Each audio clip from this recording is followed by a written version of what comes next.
Good morning mga kalaro. Narito na naman tayo sa ating kusina para maglaro tayo ng ating pananghalian. Ito, mayroon tayong chicken breast. Ayan. Mayroon tayong breast tulingan. Ayan, ang tinatawag na tulingan. Ito ang ating chicken breast. Gagawin natin ang chicken calderita. Ayan. Bawang, sibuyas, sili, kiso, liver spread, tomato sauce, tomato paste. Ngayon, pag tayo pumupunta sa palengke, ang iniisip natin yung makatipid tayo, di ba? Iniisip natin makatipid. Okay lang yung mga kapalang bulsa, bili lang ng bili, hindi yung mahawak. Pero tayo medyo manipis ang bulsa, tayo pumipili, tayo humahawak ng ating binibili. Kadalasan sa ating namamalingking medyo nagtitipid. Ngayon masasabi ko sa inyo, katulad nito. Di ba ang chicken breast, pag hinati mo, hindi mo kayang hati yung liig. Maaaring mahati mo may liig, pero putol, hindi hati, putol. Pareho silang may liig. Pero karamihan, katulad nito, walang liig. Ito pag walang liig, ibig sabihin nito, medyo makatipid ka kasi yung buto, mabigat ang timbang. Pero wala kang masyadong makukuha naman dahil mahaba ang liig. Kaya, ito ang sikreto ko pag ako namamalingki. Pinipili ko yung tawag dito ay kagbabae na chicken breast. Part ng kagbabaeng pitso. Ang tinatawag ng kaglalaki, yung may liig. Yun ang kaglalaki. Ngayon, kung hindi ka mahilig sa buto, ito naman ang kukunin mo. Walang pak-pak. Chicken breast, walang pak-pak. Puro laman yan. Puro laman. Kung mahilig ka sa puro laman. Ito, kaya ko pinili itong ganito para pinakita ko sa inyo lalo-lalo sa mga baguhan natin ng mga namamalingki, hindi nila alam. Sa palingki, may time naman na hindi nauubos ang kanilang kanilang paninda. Isasama pa rin yan sa chicken na naka-display. Ngayon, pag hindi mo hinawakan at sila, sabihin mo lang 1 kilo o 2 kilo chicken, kukunin yun, isasama yung luma. Ganun ang technique sa palingki. Pero hindi sila yun, kaya medyo luma. Hindi sila. Ngayon, nandito na tayo sa part ng ikaw ang pipili. Ngayon, pag pinili mo, mayroon chicken na minsan lamog. Makikita mo dyan may dugo. Yung pagkakakatay, minsan hindi maganda yung pag nagkakaroon ng lamog, nagkakaroon ng dugo yung katawan, lalo na sa kadalasan niya sa hita. Pag pinirito mo yun, maitim. Yung mga delikadisa, parang nandidiri silang kumain kasi sabi niya bakit maitim. Pero yung dugo na napunta, yun dahil nalamog. Kaya kung katulad nito banda rito, yan dugo, yan. Yan, dugo na yan. Nalamog yan. Part na yan. Kaya kung medyo delikadisa ka, ikaw mismo hahawak. Ngayon naman, hihiwain na natin ito.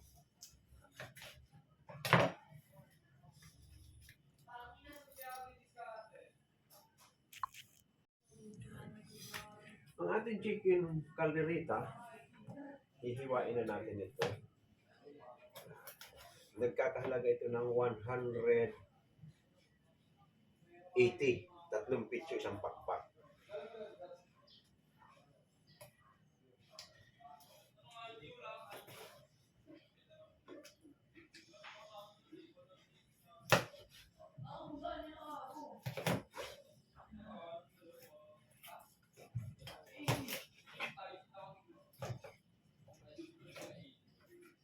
Kunting nilawang hit.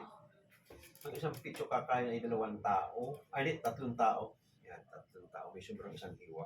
Lamay, 3 piso ka pa nung ulit sa water. Yung mga, may bumili yung water. Ayun, doon.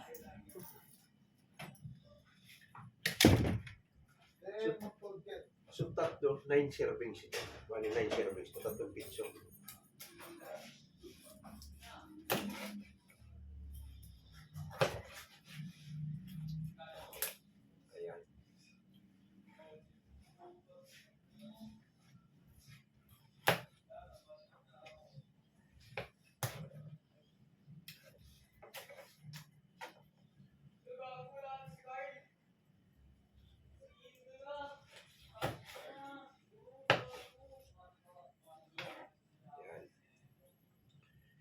ngayon natin tulingan, tapos na tayo sa chicken natin. Sa ating tulingan, maraming natatakot sa tulingan daw ay nalalason. Oo, ang tulingan mayroon itong lason sa kaniyang abdo. Yung abdo. Kaya pag namili ka nito sa palengke, pag tinanggal mo itong hasang, bubulutin mo. Huwag mo munang hihiwain yan, bubulutin mo. Kasi pag hiniwa mo at natamaan yung abdo, magkukulay green naman dito. Pero hindi naman delikaso kung napisat lang ng kutsilyo. Ang gagawin mo, kakayurin mo ng kutsara para matanggal yung kulay green dito. Ito yung ganyan, magkukulay green yan. Yan wala. Kasi sariwa ito. Yung medyo binasa na, pag nakakabili ako ng binasa na, pag tinanggal yung bituka, nagkukulay green na dito, kalkalin nyo ng kutsara para matanggal yung kulay green. Yun lang ang delikado sa tulingan. Hindi yung karamihan may nagsasabi, puputulin yung buntot at bubulutin lang dyan daw yung lason. Hindi. Abdo. Kasi yung abdo mapait. Ito naman yung tulingan, gagawin kong fried. Kasi may sauce na ito, kailangan dry naman ito. Yan. Ipa-fried ko lang itong tulingan. Masarap nito sa gata. Ginigilit ko lang para pasok ng asin. Ayan.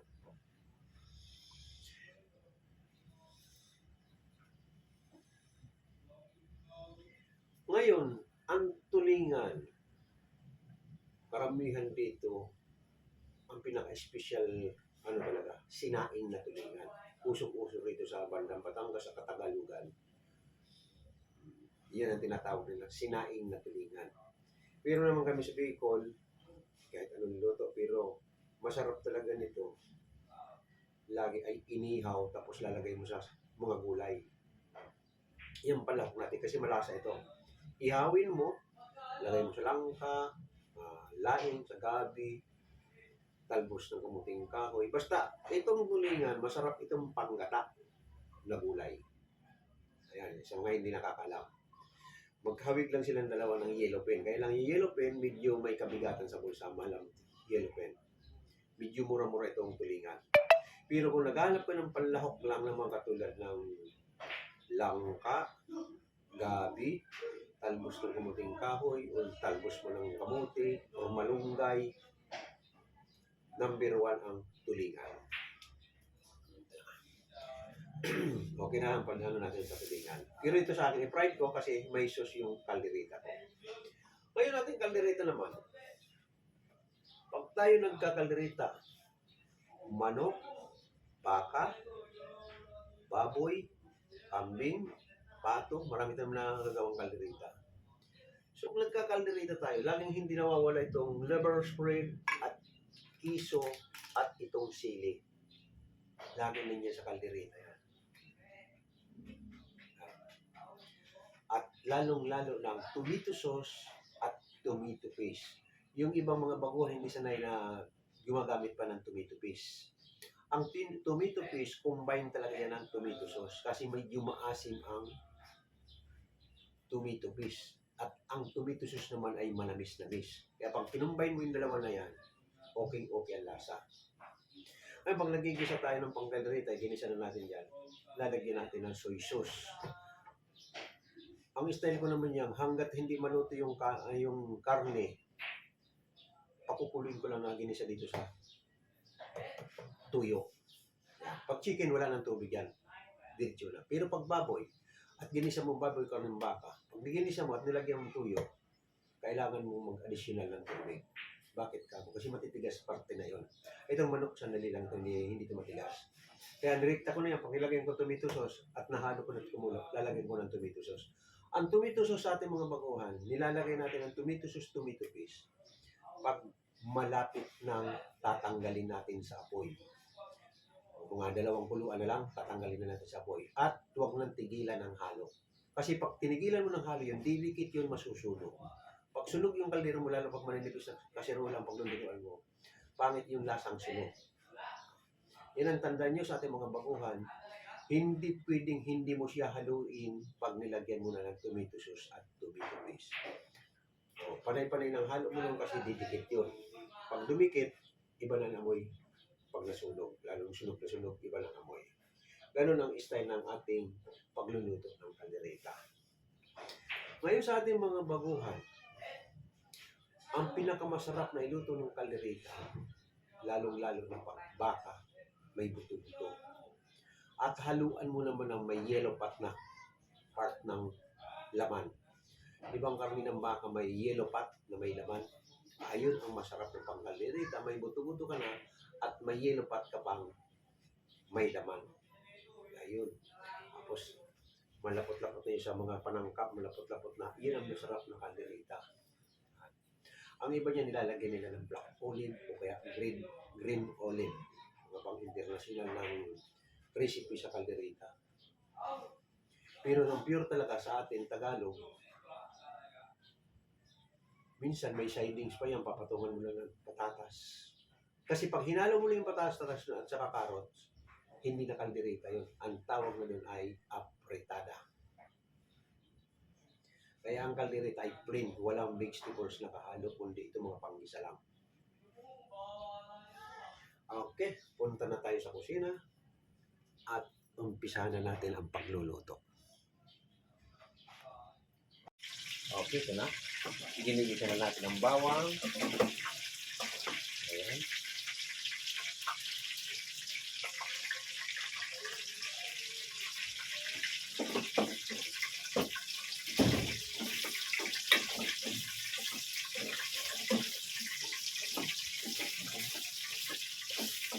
Namuta kung sili dapat pag ganito may sili rito. Ayan. Pag nag-brown na yung bawang mo, sunod mo sibuyas.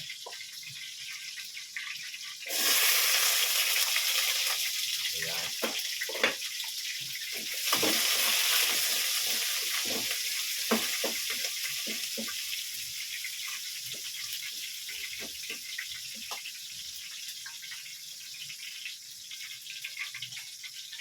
Ito na natin yung isda.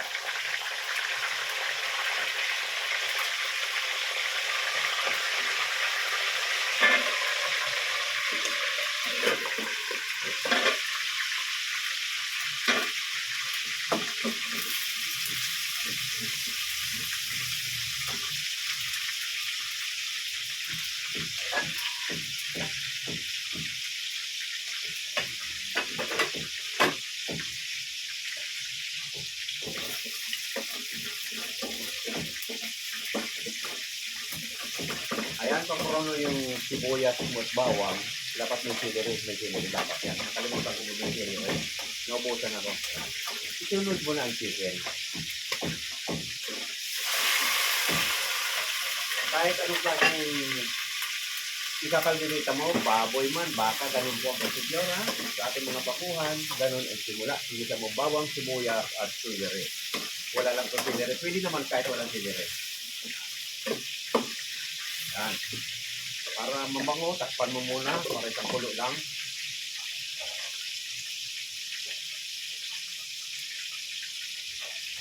Yung aking TikTok, hindi ko may display. Paano na ba ito? Hindi ko may display yung kanyang kahit dinadala ko sa setting ng ano, hindi ko madala. Paano kaya ang pag-ano nito, pag-adjust nito?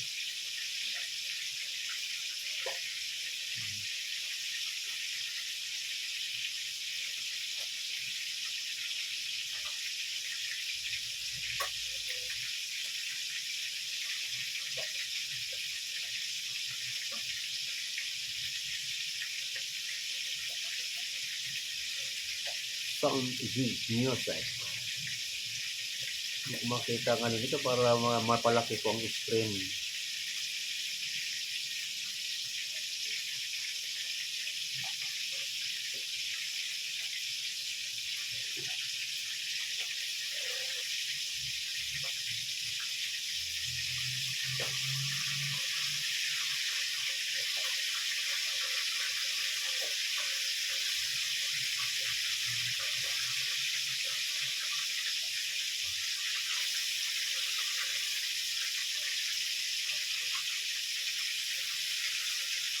Imagine mo ng hindi ko makuha talaga. Ayan. Pag nakakulo na siyang kuluan na ganyan, hinalo mo na. Yan. Tubig na siya kasi magkakalakas na yung chicken. Yan. At at least nakita mo na. Yan. Lalagyan mo ngayon parang hindi anemic, lalagyan mo soy sauce. Isa, dalawa. At tatlong kutsara lang na tuyo.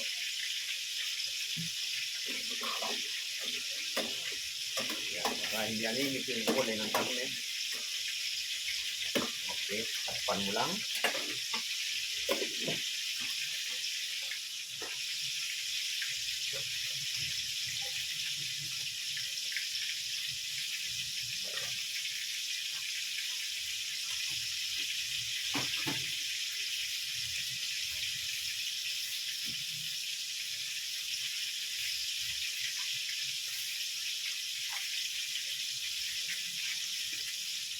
Sabihin natin tomato sauce at tomato paste.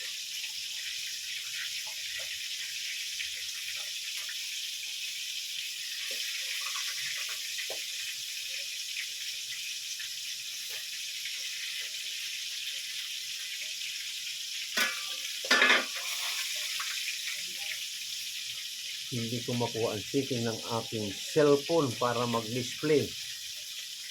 Inilagay ko dati madali lang itong pindutin. Unfortunate. About me.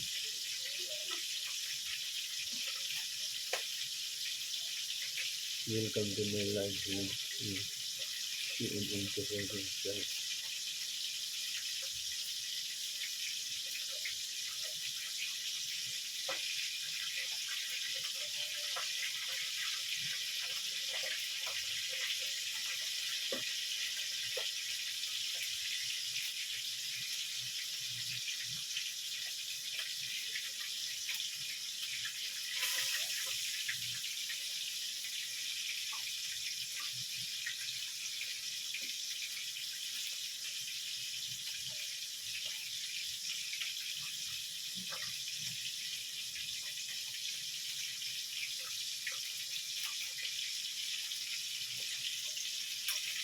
Okay, haluin natin ulit. Ayan, lumami ng tatas ng tubig. Nagkatubig yung chicken kahit na wala tayo nilagay na tubig, nagkatubig.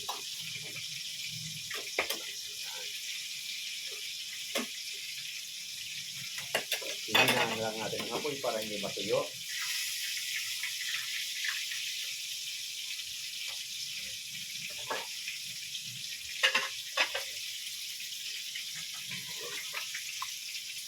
Okay, lagay na natin ang tomato sauce.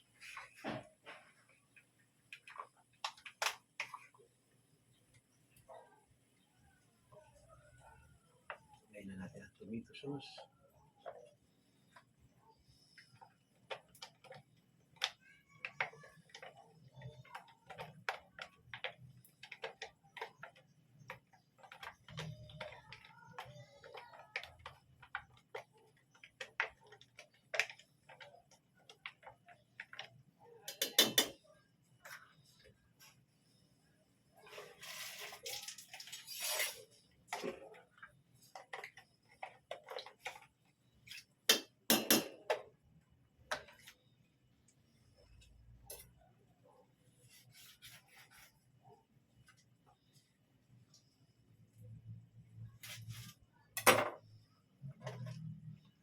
Lagyan natin ang tomato paste.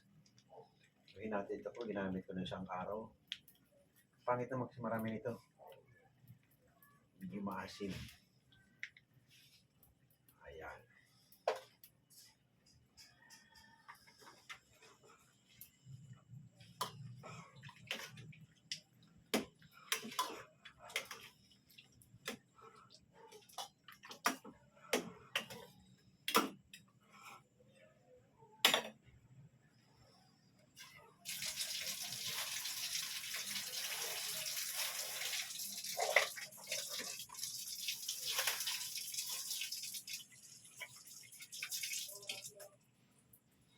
Ilalagay natin rin.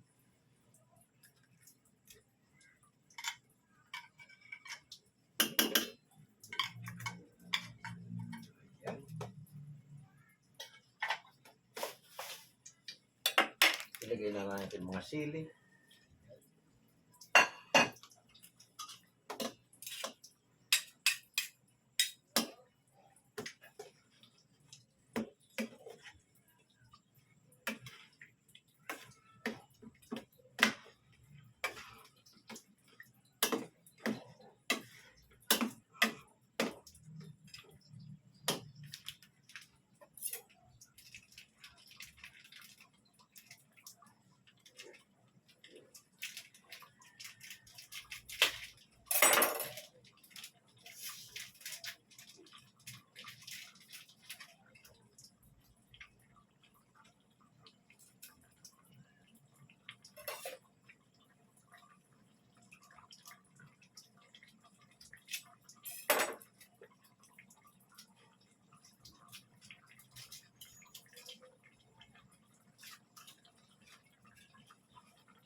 Kakadkarin lang natin ang piso.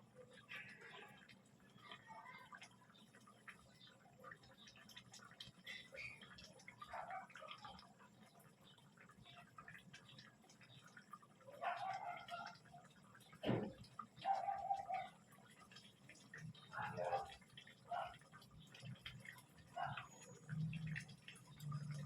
Ayan, sabi ko huwag yung taga.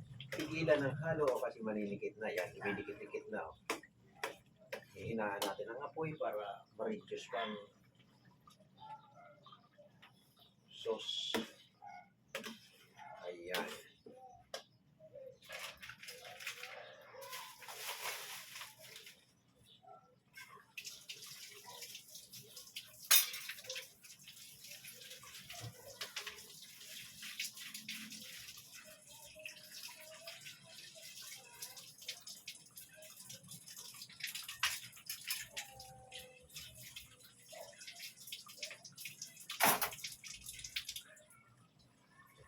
At saka natin ngayon lalagyan ng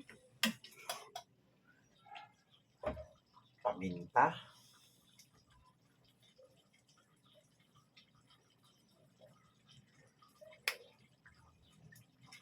Ginis sa mix.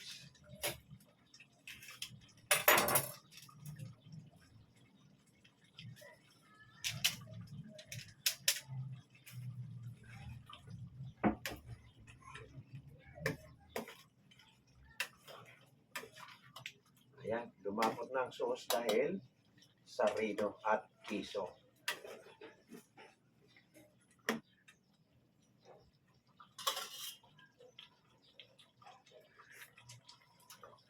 Okay. Okay ang sauce niya. Tapos na tayo. Lalagay na natin.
Okay, ito na yung ating finished product ng ating chicken caldereta.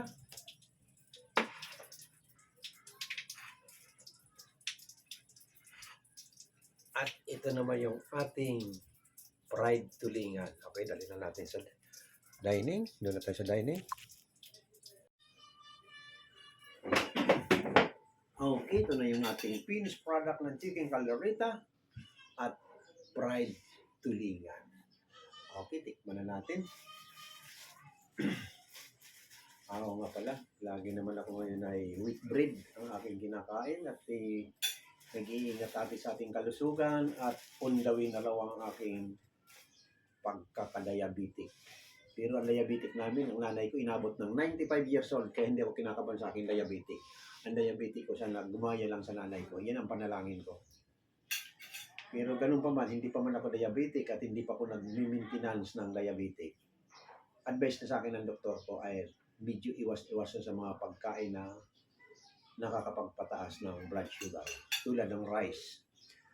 Ang kanin na sa akin minsan ay nai-street ko 3 days na hindi ako nagkakanin.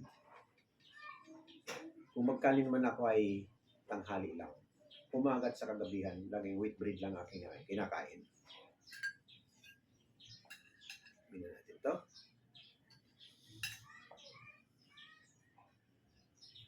Ayan.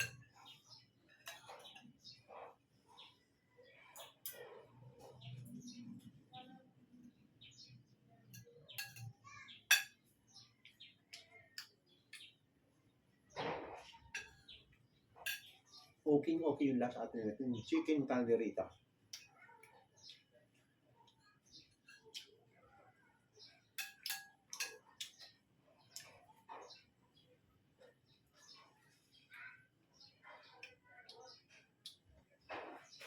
Itong isda, pinirito ko para hindi magtatalo sila kasi may sus yung calderita. Ngayon, kahit mahalo man ito dito, no problem. Dry siya. Parang pinakasus niya na rin yung sus nung parang ginamitan mo lang siya ng ketchup.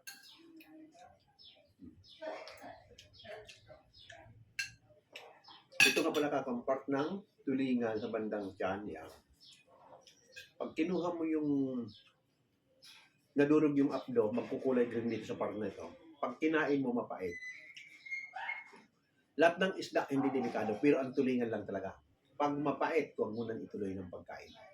Masyadong malakas ang ng tulingan. Kung hindi man mag-away-away doon sa sikmura mo, pag hindi mo makayanan, iba talaga ang tulingan. Marami takot dito sa tulingan, pero ako hindi ko takot kasi mangingisda ko. Inaagad ko kagad. Bibili man ako talaga sa riwa pa. Pag nakita kong may sore eyes na, makula ng mata, at sabog ng tiyan, hindi mo na ako mapapabili ng tulingan. Pangit na yun. Hindi naman sa paninira sa nagtitinda. Advice ko lang sa mga baguhan. Pag sabog na ang tiyan ng tulingan, huwag nyo nang bilhin. Delikado.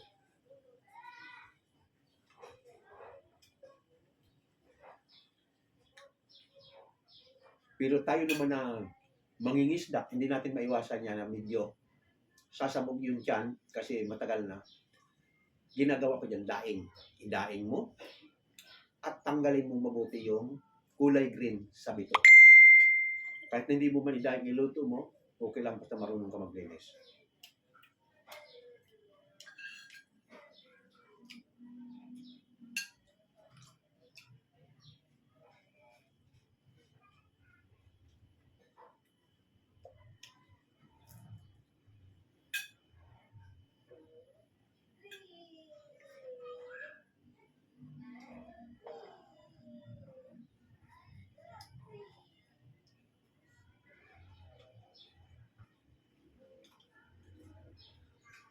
Ayaw nga pala.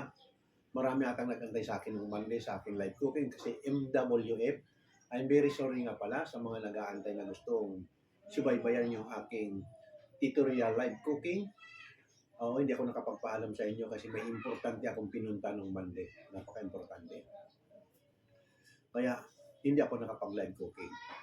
Tapos kahapon naman, dapat mga bata, sabi ko nga sa mga bata, hindi tayo fix na makapagpalaro ng mga bata pag nandiyan na matatanda. Baka pagtalsik ng bulat tamaan yung mga bata. Kaya hindi rin ako nakapag-live ng billiard, tutorial billiard kahapon. Kasi marami, nauna yung matatanda, nauna naglaro hanggang gabi. Kaya hindi ko nakapagpalaro ng mga bata. Pero itong live cooking natin, pinipilit ko talaga ito kung maaari ko wala lang akong pupuntahan. Maaari talagang, mayroon ako lagi. Kasi yun lang naman ang inaano ko, yun ang pinakaano ko sa aking pagbablog. Dahil yung live ng aking TikTok o takot naman ako live sa TikTok kasi suki na ako sa suspended Kaya hindi bihira na akong mag-live katulad ngayon, hindi ko mapano. Naka-live yung TikTok ko. Yung isang cellphone ko, hindi ko makuha ang setting. Hindi katulad nitong ginagamit ko sa YouTube. Madali lang ito. Pag sinip ko yung TikTok ko rito, na-i-adjust ko. Ito siyang cellphone na iwan ko anong nangyari rito. Naka-live ako ng TikTok, kaya lang hindi ko mapalaki yung screen. Hindi ko makita. Hindi ko kabisado itong siyang cellphone.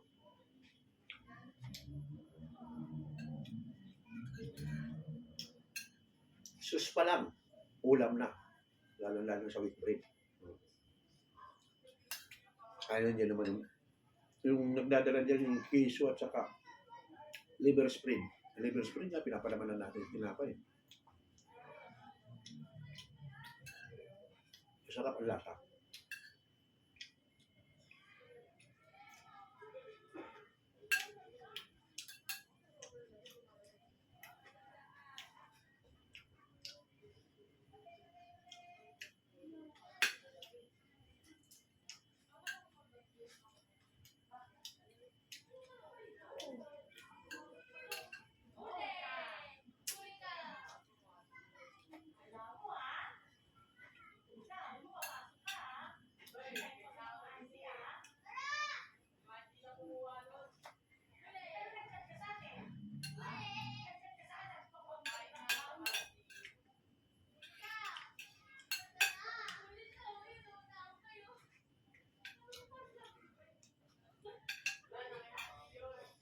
Oo nga pala, sa aking mga taga-subaybay, subaybay man din sa YouTube or sa TikTok, lalo-lalo na sa TikTok at sa YouTube, ang aking yellow basket open. Pipindutin nyo lang. Marami tayong mga nakadisplay ngayon sa yellow basket sa ating TikTok at nalalapit na ang 3 days na lang ba? 11, 12, 13, 14. 3 days na nga lang. 11 na ngayon eh. 3 days na lang, makakahabol pa tayo ng order natin, pangbigay natin kay Mrs. at pangbigay natin sa partner natin, pambigay natin sa nililigawan, pambigay natin sa girlfriend. Huwag na sa kabit. Huwag mo nang bigyan ng kabit. Ayan. Nalalapit na ang ilang araw ay Valentine's Day na. Ayan. Maghanda-handa na kayo ng pang-order niyo sa TikTok. Mayroon tayo sa yellow basket. Mayroon tayong bulaklak yan. Mayroon tayong magagandang klaseng pang-regalo sa ating minamahal.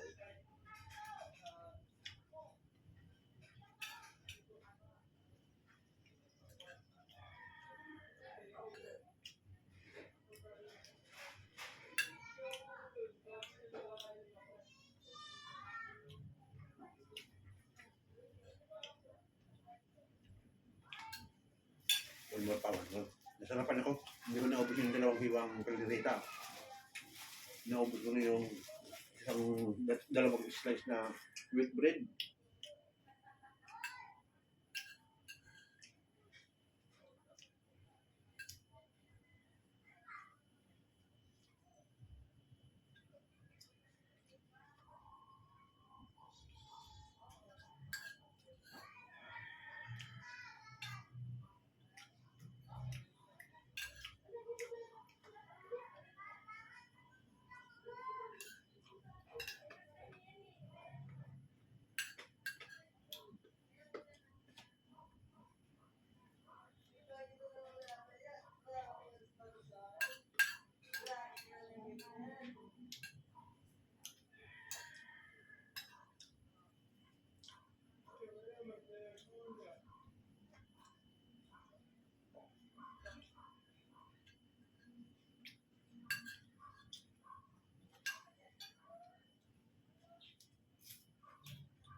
Kain tayo sa ating mga nanonood dyan. Sabayan nyo na lang ko dahil hindi naman kayo makapunta dito sa akin. Kain tayo. Itong style kong ito ay almusal tanghalian na ito. Mag-aalas 9. Uulitin ito alas 4 o kaya 5 o'clock. Ganun ang tekniko sa aking sarili dahil pag ako'y nagbablog, pagkatapos mag-vlog, kailangan ko ipakita sa inyo. Kaya, iyon na nga ang schedule ko ng kain ko. Almusal tanghalian, 8 to 9, kung anong oras ko matapos. Tapos susundan, 4 or 5. Pagdating ng gabi, nag-ano na lang, titinapay na lang ko yung hating gabi na, yung pagsarado ko ng bilyaran, titinapay na lang ko at gatas, yun lang. Okay na sa sarili ko. Ngayon,